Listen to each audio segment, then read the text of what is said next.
channel. My name is Martine, and if you are new here, I do videos on Vedic astrology mainly, but also with some tropical insights.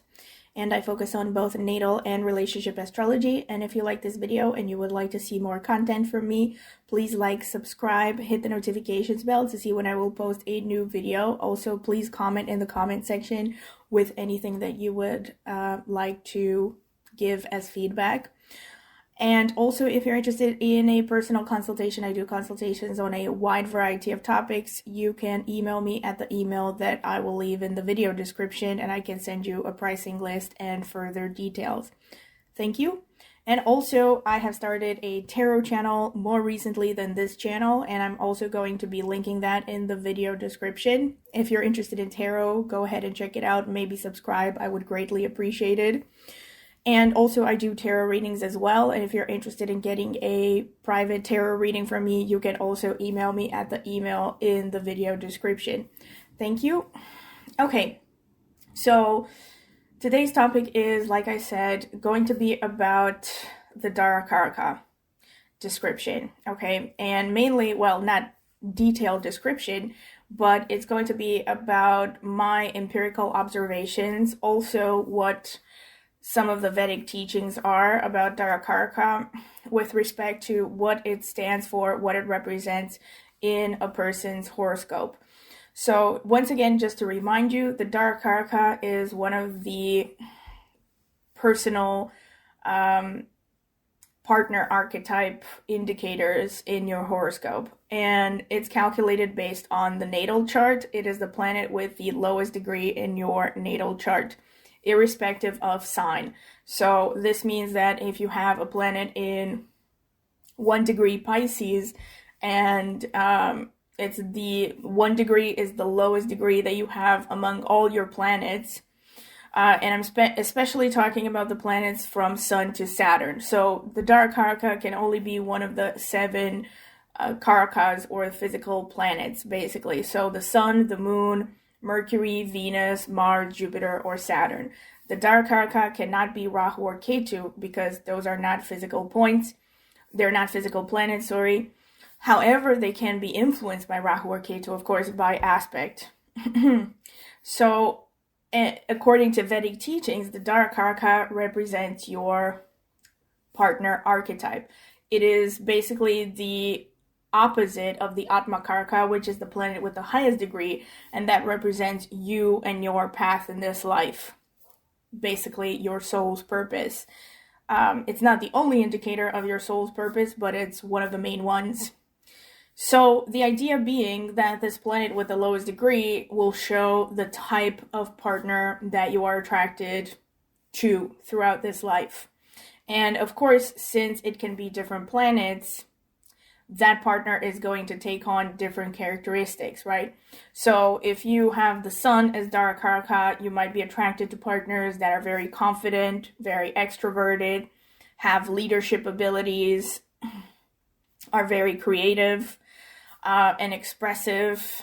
So if you have, let me say, Saturn as Darakaraka, you might be attracted to a person who's very mature, mature-minded, stable, solid, humble, organized, good at planning, serious, committed, etc. So depending on the planet, there will be different characteristics. However, this is just the tip of the iceberg. Of course, as usual, the Darakaraka, as everything else, every indicator in the horoscope does, varies to a great extent from one horoscope to another, because you have to look at everything that surrounds this Darakaraka. You have to look at the sign it is placed in, the nakshatra it's placed in. Sometimes the dispositors can also give extra hints, of course, dispositors of nakshatras, dispositors of signs, but you also want to look at the aspects to the Darakaraka. Those are very important. Is it aspected by a good planet? Is it meaning a friendly planet or an enemy planet? That's going to make a huge difference. Again, what planets it is aspecting itself, all of these things are going to play out.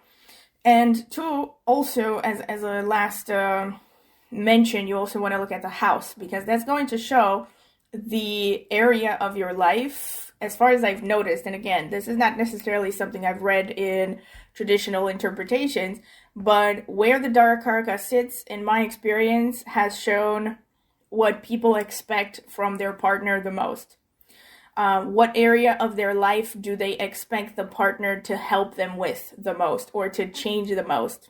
So, for instance, if your Darakaraka is, let's say, in the second house, I've seen this where, people can start a family business together, or they're very interested in a partner that they can set up house with, that's going to get along with their family of origin, that they can, create a legacy with, that they can create a stable family life with. Similarly, also Darakaraka in the fourth house can show someone you want to build a stable home with. Can also be like you want a very, basically you kind of want a partner that is a little bit stay at home, right? Because the fourth house is the house of the mother and the home. So you would want a partner that can be pretty supportive in these areas. Also a partner that will help you have a comfortable physical home. And for instance, having Darakaraka in the 8th house, I've seen this a lot where physical, sexual relationships in the physical relations within the relationship are the most important thing maybe for this person. In addition to, of course, 8th house being joint assets, can also show that the person expects the partner to increase their monetary gain, their financial stability as the relationship progresses. And oftentimes, again, it's kind of like a question of what came first, the chicken or the egg. But I would say, as usual, is because you are drawn to people that fulfill you in certain areas, you actually end up getting it, right? Of course, there are also other ways to see to which extent will the partner actually fulfill your expectations or your desires. And to a large extent, of course, you also have to look at the Navamsha for this and check what the Darakaraka is doing in the Navamsha. So yeah, it can get pretty complicated. But I wanted to basically talk about what I've seen the Darakaraka to show in a natal chart, mainly with respect to a person's psychology. Now, the traditional interpretation has said, some of them that I've read, actually say that the Darakaraka is supposed to show the least developed side of your personality or your psyche. Remember that each planet rules over certain things, right? So the sun can rule over creativity, creative expression, confidence, energy, life force, etc. The moon can rule over intuition, sensitivity, nurturing ability, typical feminine characteristics, etc. So the idea in the traditional text was that basically the planet with the lowest degree would be the planet that shows the side of you that is kind of like in the dark, right? So it's kind of like a baby maybe learning its first step. So it's not very confident in its energy.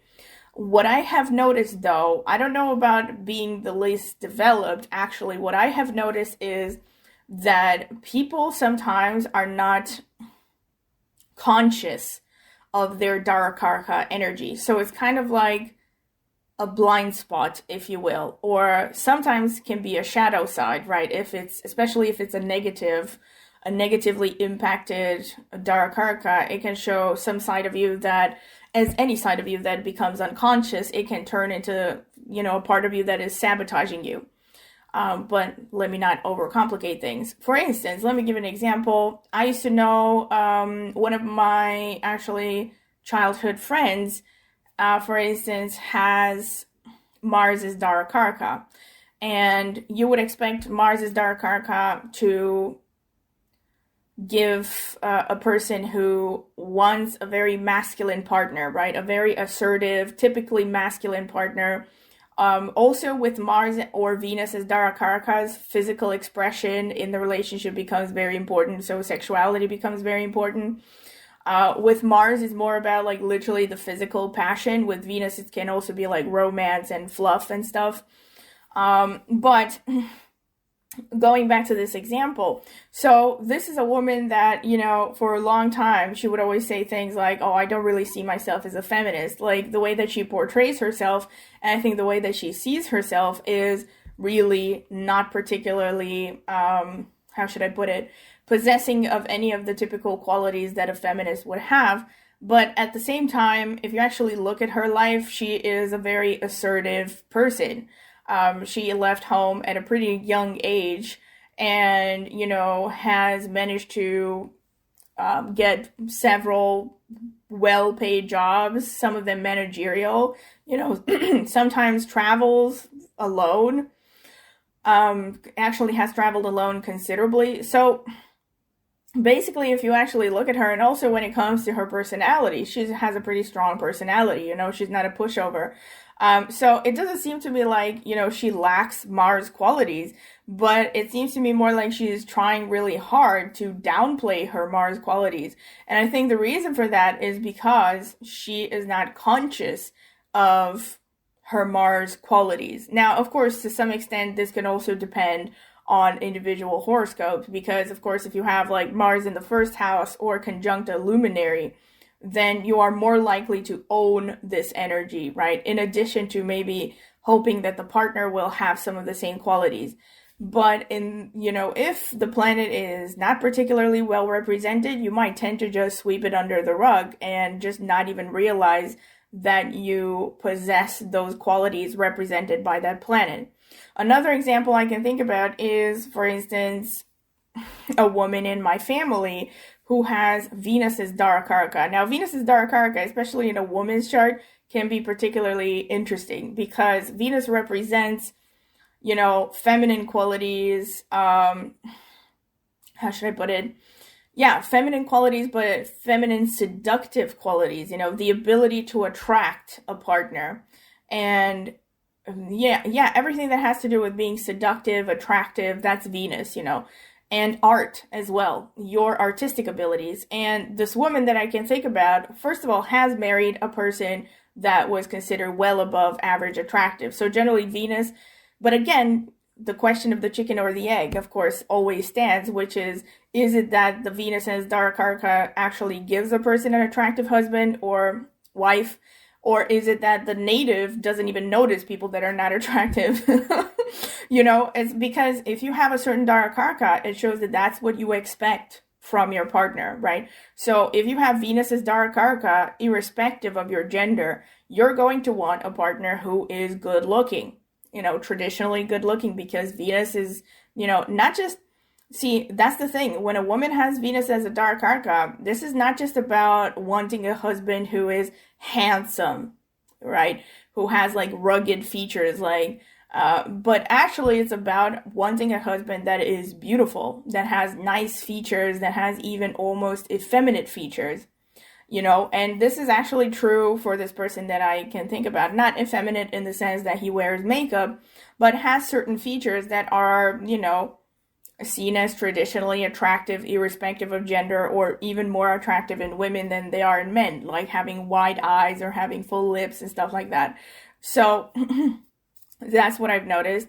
And aside from that, Venus also shows artistic ability. So this woman that I can think about has never seen herself as attractive, which is really amazing because actually people who have known her, have met her, have said that she's extremely attractive. But her entire life, she was not used to, acting on her feminine charms. She didn't really own that kind of energy, would never describe herself as flirty or attractive or anything like that. Is very kind of a meat and potatoes kind of person. And even though she was very, very physically attractive, as in beautiful features and all that, never sought to play out that card, that Venusian energy, and instead attracted a very handsome partner, and she was even, I think what would be called as frumpy back in the day, when she was in her youth, because again, she really didn't care to play up her attractiveness, always relied on her efforts and all that stuff to get by in life. And I think really knowing this person, that it comes from an insecurity connected to her attractiveness. Like she really didn't see herself as attractive. And on top of that, she also didn't see herself as particularly talented, which was very funny because This is a person who was good in arts. She was in a school choir. So she was like talented in, she was good in painting and drawing, I mean. So she was really quite talented in, you know, artistic interest, but she always kind of seemed to be blind to it, or like didn't care about it, almost disowned it, which also makes sense from a psychological point of view, right? Because if the Darakaraka shows, I mean, it makes sense in the sense that, you know, according to psychology, the qualities of ourselves that we disown or don't recognize, we tend to project them upon others, especially romantic partners. So it makes sense that the Darakaraka, to some extent, can show an area of ourselves that we are not particularly aware of, or that we somehow disown, right? We don't take ownership over them. Instead, we seek to have those needs met from an external source, usually the romantic partner, right?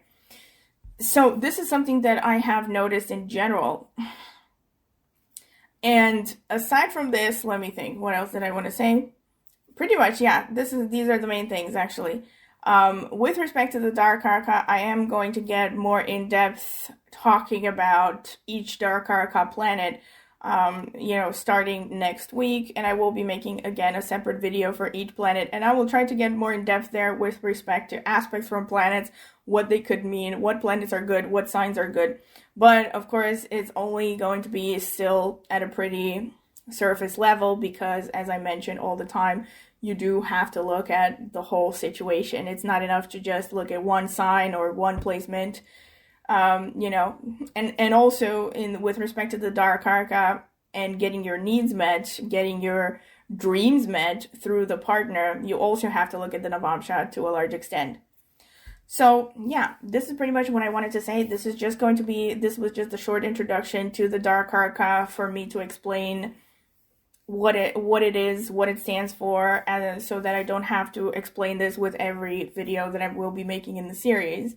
So if you have enjoyed it, please like, subscribe, hit the notifications bell, and of course comment in the comment section with anything you would like to add or contradict, or anything you would like to say about this topic. And also, if you're interested in a personal consultation, you can email me at the email in the video description. Thank you.